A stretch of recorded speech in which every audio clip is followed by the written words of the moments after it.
অভিষেক বন্দ্যোপাধ্যায়ের এই হচ্ছে এখন টার্গেট।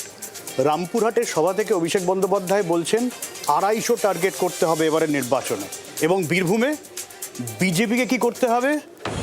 0, মানে 11টাই করতে হবে। বাকিগুলো বাদ রাখছেন কেন? পাল্টা খোঁচা শুভেন্দু অধিকারী। বঙ্গ বিজেপিকে 2/3 আসন জয়ের টার্গেট বেঁধে দিয়েছেন কেন্দ্রীয় স্বরাষ্ট্রমন্ত্রী অমিত শাহ।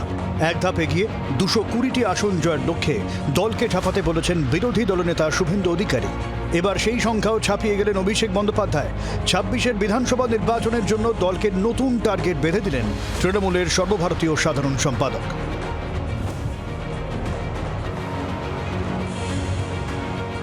মঙ্গলবার বীরভূমের রামপুরহাটের বিনোদপুরের মাঠে জনসভা করেন অভিষেক। এই মঞ্চ থেকেই দলকে 250 আসনের জয়ের জন্য ঝাঁপানোর নির্দেশ দেন তিনি। দেখলাম কেষ্টদা বলেছে, মাকে বলে এসছি 230টা আসন দিতে হবে। আমি তো আজকে 20টা আরো বাড়িয়ে বলবো। 250 আসনে তৃণমূলকে জেতাতে হবে। 294 নয় কেন, 44টা কে পাবে, কার জন্য ছাড়লো, তালিকাগুলো কি, এগুলো বলতে দেন। দেখুন, কর্মীদের মনোবল চাঙ্গা করতে, জনগণকে উৎসাহিত করতে এই ধরনের কথা বলবি। এই মুহূর্তে বীরভূমের 11টি আসনের মধ্যে 10টি তৃণমূলের দখলে। একমাত্র দুবরাজপুরে বিজেপির বিধায়ক রয়েছেন।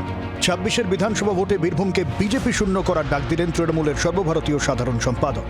আগামী দিনে এই বীরভূমের মাটিতে ভারতীয় জনতা পার্টি শূন্য শূন্য শূন্য, এই প্রতিশ্রুতি অঙ্গীকার আজকে আমাদের সভা থেকে নিতে হবে। রামপুরহাটের সভা থেকে ফের কেন্দ্রীয় বঞ্চনার অভিযোগেরও সুর চড়ান অভিষেক। এই যে পথশ্রীতে রাস্তা হচ্ছে, 10 পয়সা মোদী সরকার দেয়নি। মমতা বন্দ্যোপাধ্যায়ের সরকার 8,000 কোটি টাকা খরচা করে বাংলা জুড়ে 20,000 কিলোমিটার রাস্তা করছে।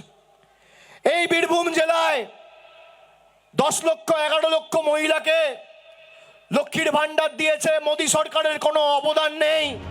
কয়েকদিন আগেই লক্ষ্মীর ভান্ডার পাওয়া মহিলাদের ভোটের দিন বন্দী করে রাখার নিদান দিয়ে বিতর্কে জড়ান পশ্চিম মেদিনীপুরের বিজেপি নেতা কালীপদ সেনগুপ্ত। সেই প্রসঙ্গ টেনেও এদিন গেরুয়া শিবিরকে নিশানা করেন অভিষেক। এরা আমাদের বন্দী করতে চেয়েছে না। এই যে লক্ষ্মীর ভান্ডারের ভয়েস ক্লিপটা শোনালাম, বলল মায়েদের বন্দী করে রাখো, আমাদের এদেরকে বন্দী করতে হবে।